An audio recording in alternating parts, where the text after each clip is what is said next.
O que você quer ser quando crescer? Toda resposta para essa pergunta leva a um caminho. Todo caminho leva a uma jornada.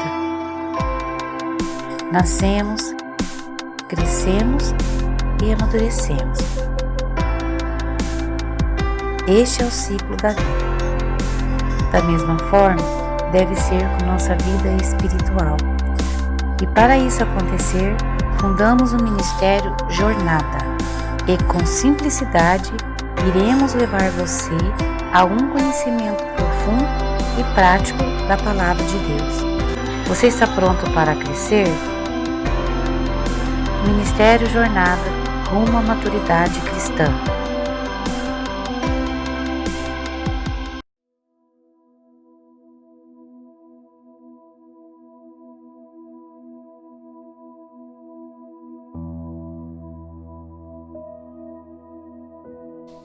Olá pessoal, sejam bem-vindos a mais uma jornada. A gente está fazendo uma série de estudos e esse é o quarto vídeo, a quarta parte do vídeo falando sobre de quem é Deus, e hoje a gente vai falar sobre a Trindade de Deus. Eu gostaria que vocês fechassem os olhos, vamos estar orando e colocando esse momento nas mãos de Deus, amém? Pai, muito obrigado, Senhor, por esse dia. Muito obrigado, Pai, por tudo aquilo que o Senhor tem dado, o prazer de estar na Tua presença, o prazer, Pai, de estar aqui nesse lugar, aprendendo mais da Tua palavra e conhecendo mais o Senhor. Deus, que nesta noite o Teu Espírito Santo abra a nossa mente, o nosso coração e que nós possamos aprender um pouco mais com o Senhor. Nós agradecemos, nós te pedimos, em nome de Jesus. Amém. Para a gente começar, eu gostaria que vocês abrissem a palavra em Mateus, capítulo 28, versículo 19. Mateus, capítulo 28, versículo 19. Você que chegou até aqui, né, que está nos acompanhando, que está nos assistindo, compartilha, curte, compartilha, convida o pessoal, envia esse vídeo para outras pessoas, porque eu tenho certeza que vai edificar a vida das outras pessoas, assim como tem edificado a sua também. Amém? Então vamos ler então. Mateus capítulo 28, versículo 19, diz assim: Portanto vão e façam discípulos de todas as nações, batizando-os em nome do Pai e do Filho e do Espírito Santo. O que é a Trindade, né? A Trindade é a palavra que usamos para descrever Deus, que, sendo um só, tem três pessoas: o Pai, o Filho e o Espírito Santo. A palavra Trindade significa mais ou menos três em um, ou um que é três. Não aparece na Bíblia a palavra, mas é usado para explicar o conceito bíblico que Deus é um, mas é dividido em três partes. Aqui em Mateus, onde a gente leu hoje, dá para a gente ter uma ideia muito clara, né, que Deus ele tem essa trindade, né, quando Jesus diz assim, para batizar em nome do Pai, do Filho e do Espírito Santo. É lógico que essas três partes de Deus, cada um cumprindo o seu papel, e todas essas partes manifestam somente um Deus, tá? A gente vai entrar mais em detalhes sobre essas pessoas daqui a pouco, tá bom? Mas a questão é que Deus, ele é um só, mas ele se manifesta de três formas, ok? A Bíblia nos deixa claro que só há um Deus. Não existem vários deuses, mas apenas um. O Deus da Bíblia, que é supremo. Em Isaías 44, Isaías capítulo 44, versículo 6 diz o seguinte: Assim diz o Senhor, o Rei de Israel, o seu Redentor, o Senhor dos Exércitos: eu sou o primeiro e eu sou o último. Além de mim não há Deus. Então para a gente iniciar, a gente tem que estar muito claro que Deus, ele é um só, ok? Deus, ele é apenas um. E assim, mas por que então essa trindade?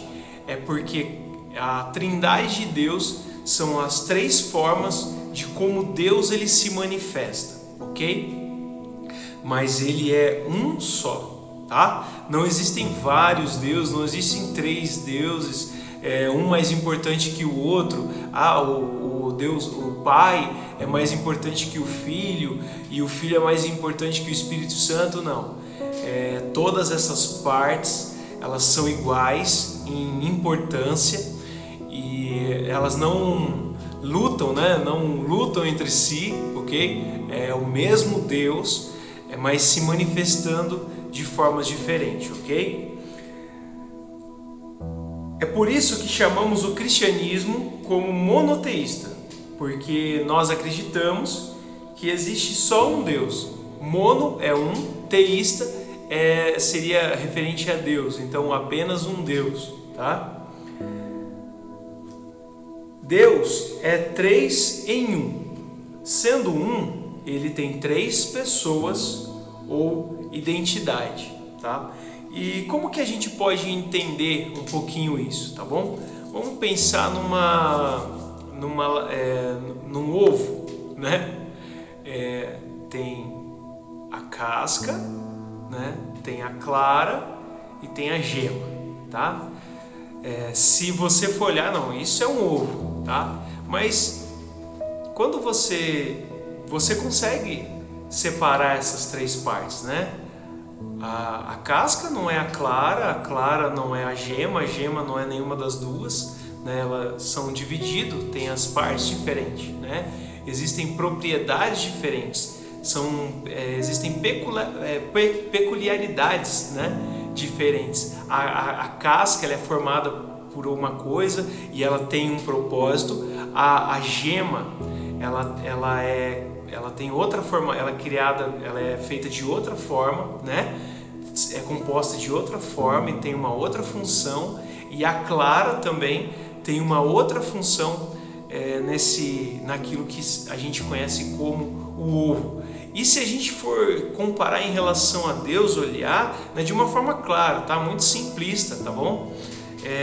Assim também, da mesma forma também funciona a questão da trindade divina, tá? Deus, ele é dividido em três partes, cada parte tendo seus atributos, cada parte tendo a sua importância, cada parte tendo seu papel e cumprindo com esse papel, mas todos apontam, né, para o mesmo Deus, o mesmo propósito, o mesmo destino, a mesma vontade. E aí agora a gente vai falar especificamente sobre essa parte de Deus, ok? A palavra trindade não aparece na Bíblia, mas é usado para dar nome ao conceito bíblico que o Pai, o Filho e o Espírito Santo são a mesma pessoa. O que é o Pai? Deus Pai é a origem de todas as coisas. Toda a vontade de Deus e todos os planos de Deus estão expressos em Deus Pai. Ele é soberano sobre todas as coisas e é o juiz de todo o mundo. Então, a parte do Pai, de Deus, né? Quando nós falamos de Pai, a gente pode pensar como aquele que é soberano, a parte da soberania de Deus, aquele que tem o controle, aquele que planejou todas as coisas, aquele que, quando a gente fala sobre o plano de salvação, né? Ele que planejou todas as coisas, tá? Quando fala sobre a criação do mundo, a gente identifica a figura do Pai sobre aquele que pensou em todos os detalhes, ele fez toda a parte da criação foi Ele que bolou, né? Ele que fez o plano, ok? Então a gente pode colocar a figura de Deus, da pessoa de Deus, como a parte que é soberano, que tem o controle, que reina, que planeja, tá? Essa é a parte da personalidade do Pai, ok? Agora vamos falar um pouquinho sobre o Filho, né? O Filho é a manifestação visível de Deus, que é Jesus. Jesus é Deus em forma humana, que conseguimos ver e compreender. Através de Jesus, Deus trouxe a salvação ao mundo. Jesus nos dá acesso ao Pai e cobre nossos pecados. Interessante de Jesus é quando o Evangelho de João começa a falar sobre Jesus, ele diz assim, que o Verbo estava com Deus e o Verbo era Deus. E quando ele fala Verbo, ele está falando sobre o Senhor Jesus, ele está falando sobre Jesus. E o interessante é que quando nós falamos sobre verbo significa ação, tá? Por exemplo, andar, falar, sorrir, tudo isso remete à ação, tá? O verbo remete à ação. Então, quando João fala que o Verbo estava com Deus e o Verbo era Deus, João estava falando sobre Jesus. E Jesus, essa parte do Filho, é essa parte de ação de Deus, né? A gente falou que a parte do Pai é a parte de planejar, né? A parte do Pai é planejar alguma coisa. Então, por exemplo, vamos pensar numa casa, né? Existe ali o arquiteto, né? Aquele cara que planeja tudo, que faz o desenho, né? Ali no papel, cada detalhe da casa, cada detalhe ali da hidráulica, toda a parte ali às vezes até a parte de decoração, é o arquiteto, né? Que planeja, né? Que faz tudo. E aí de repente, né? no outro sentido, entra o pedreiro, né? Que ele vai pôr em prática tudo, tirar do papel e colocar em prática, em ação, tudo aquilo que está no papel, tá? Então Jesus é essa parte prática, é aquele que faz, tá? Interessante que a palavra também em João, né? Ali no capítulo 1 de João diz assim que todas as coisas foram feitas por Ele. Todas as coisas foram feitas por Ele. Então Jesus, o Deus, Ele planejou, e Jesus, Ele criou, Ele trouxe à criação todas as coisas. Uma das coisas que é interessante a gente ver isso, né? A figura de Jesus é muito ligada à carpintaria, né? E quando a gente fala sobre carpinteiro, na época de Jesus, esse trabalho de carpintaria estava relacionado a todo o trabalho manual. Então ele poderia também ser um pedreiro, alguém que constrói casas, alguém que, né, ou se não um artesão, alguém que trabalha com as mãos, né? A questão de carpintaria não está somente ligada a trabalhar com madeira, tá bom? Mas também está ligada a todo o trabalho manual. Então é mais uma expressão de que o Filho, né, que Jesus, ele é aquele que cria, ele que faz, né, ele que coloca ação, tá? Ele que tira do papel, né, e dá forma àquilo que foi planejado por Deus, ok? Beleza? Agora vamos ao terceiro, né? O Espírito Santo, tá? O Espírito Santo é Deus agindo em nós. Deus mora em nossos corações através do Espírito Santo. O Espírito Santo nos capacita a crer e a entender as coisas de Deus. Ele também nos ajuda a orar e a ter um relacionamento íntimo com Deus. Então, vamos lá, tá? Deus é a parte que planeja, né? É aquela parte que planejou, colocou no papel tudo como seria, né? Essa é a parte do Pai, da manifestação de Deus. Aí de repente vem a outra parte de Deus, o Filho, e começa a colocar isso, vai tirando isso do papel e colocando agora no mundo real. Ele vai criando, ele vai fazendo, ele vai criando. E o Espírito Santo? A gente entende que o Espírito Santo é aquele que cuida, né? É aquele que tá mantendo tudo em ordem, certo? É aquele que faz a manutenção. Então vamos pensar, né? A gente falou da construção, então vamos pensar no seguinte: Deus, a parte do Pai, né? É aquele que planejou, né? É o arquiteto que planejou, é aquele que colocou no papel tudo como seria, detalhe por detalhe. A parte do Filho, Jesus, a parte do Filho é aquele que trouxe, né? É aquele pedreiro, aquele cara, aquela pessoa que trabalha de forma manual e tira do papel. Então é ele que constrói a casa, ele que faz a casa, tá? E o Espírito Santo? O Espírito Santo é o morador, é aquele que mora, que faz a manutenção, que faz o cuidado, é aquele que olha e fala: vamos passar uma pintura aqui, né? Vamos, tem uma pia entupidinha aqui, vamos desentupir, vamos limpar essa casa, vamos adornar ela, deixar ela mais bonita, vamos trocar o portão, vamos fazer uma reforma na casa, vamos transformar ela, tá? Então, quando a gente fala sobre o Espírito Santo é aquele que faz toda a manutenção, é aquele que cuida, tá? Se a gente for pegar também em João, quando Jesus está falando sobre a vinda do Espírito Santo, ele diz assim: é bom que eu vá para que meu Pai envie outro, né? E ele diz assim que tudo que eles iriam fazer e falar seria através do Espírito Santo. Ou seja, o Espírito Santo iria falar através deles. Toda a obra que Deus planejou e Jesus ele consumou e passou isso para os discípulos, ele falou assim: eu vou enviar o Espírito Santo, o Espírito ajudador, aquele que vai ajudar vocês a continuar o meu ministério. Ou seja, a parte de Deus, que é do Espírito Santo, ele tem a responsabilidade de dar manutenção a todo o planejamento de Deus, a tudo aquilo que Deus ele criou.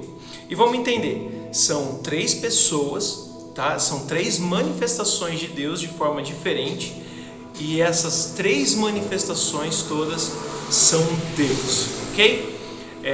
Não, a gente não pode pensar, tá, que o Espírito Santo é uma pomba, né? Que às vezes a gente vê muito isso, principalmente em filme evangélico, né? A gente vê lá que o Espírito Santo ele desce como uma pomba, e a gente muitas vezes representa o Espírito Santo como uma pomba, né? O Espírito Santo não é pomba, tá bom? Ele é muito mais do que isso. Fala que, né, na verdade, o que acontece ali na Bíblia foi só uma expressão, né, do Espírito, como se fosse um soprar em cima de Jesus, sobre Jesus, tá?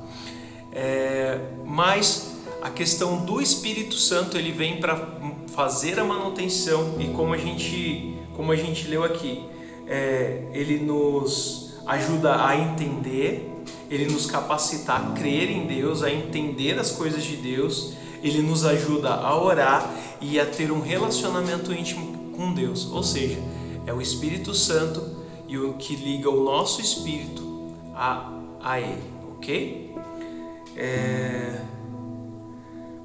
A grande manifestação da Trindade aconteceu no batismo de Jesus. O Filho, Jesus, estava lá em forma humana. O Espírito Santo, a gente acabou de falar sobre isso, o Espírito Santo desceu como uma pomba e o Pai falou dos céus. Jesus também ordenou que os discípulos fossem batizados em nome do Pai, do Filho e do Espírito Santo. Ok? Então, Deus, ele é nós cremos em um Deus, e esse Deus, né, quando nas aulas passadas, a gente falou sobre a pessoa de Deus, né, a personalidade, a gente falou de quem é Deus, a gente falou sobre os atributos, a gente falou sobre as características de Deus, tá? E todas essas características, esses atributos e essa personalidade de Deus, E quando eu falo de personalidade, eu estou falando daquele ser que se relaciona com o outro. Todas essas personalidades, essas características e esses atributos, eles estão manifestos, né? Eles são manifestados através dessas três pessoas, ok? O Pai, o Filho e o Espírito Santo. Cada um desenvolvendo um papel no mundo, né? Cada um desenvolvendo um papel e cada um cumprindo com uma função, ok? Então, só para a gente recapitular, para a gente poder encerrar, tá? A parte do Pai é aquele que, vamos pensar, é aquele que planeja todas as coisas, é aquele que controla todas as coisas, é aquela parte que é soberana, né? Tá relacionado a ele a soberania de Deus, ok? Aquele que tem o controle, aquele que planejou, né? Que colocou no papel, que esquadrinhou todas as coisas, né? Que mediu, que viu como que seria criado o ser humano, ele que planejou todas as coisas, ele que desenhou todas as coisas. O Filho é aquele que tira do papel e faz a ação, né? Ele é o verbo que se fez carne, ele é o verbo, é aquele que remete à ação, é aquele que faz. E o Espírito Santo é aquele que faz a manutenção de tudo aquilo que foi criado pelo Filho. Então essas três personalidades formam, né, essa personalidade de Deus, ok? Bom, se você chegou até aqui, né, curta, compartilha, chama aí os amigos, envia para eles, tá bom? A gente encerra então essa primeira temporada, né, da série aí de estudos, tá bom? A gente dividiu assim cada série com quatro episódios, né? E hoje é o quarto, é o último, né? A gente falando sobre de quem é Deus. Semana que vem tem aí um novo tópico, tá bom? E esteja com a gente, tá? Amanhã, quarta-feira, tem a célula em família. Vamos se reunir, ok? A gente não pode esquecer. Sexta-feira tem Minutos com Jesus, o devocional aí das meninas fazendo GE. Sábado uma novidade para vocês, do pessoal dos adolescentes, ok? E domingo a nossa Santa Ceia em família, beleza? Deus abençoe vocês. Vamos estar orando agora para encerrar, amém? Pai, muito obrigado, Senhor, por esse momento. Obrigado, Pai, por essa primeira temporada de estudos, né? Que nós falamos sobre de quem é o Senhor. Deus, que o conhecimento de quem é o Senhor possa ter aprofundado em nós. E nós te pedimos que nós possamos conhecer o Senhor cada vez mais quem é esse Deus tão maravilhoso e tão grande que faz tudo por nós. Obrigado, Deus. Abençoa, Senhor Deus, a nossa semana. Nós colocamos diante de Ti todas as nossas necessidades. O Senhor sabe aquilo que nós precisamos. Abençoe e guarda, Pai. Nós agradecemos, nós te pedimos em nome de Jesus. Amém. Beleza, pessoal? Então, terça-feira que vem, a jornada, nós estaremos aqui com um novo tópico aí de estudos. Beleza? Deus abençoe. Tchau, tchau.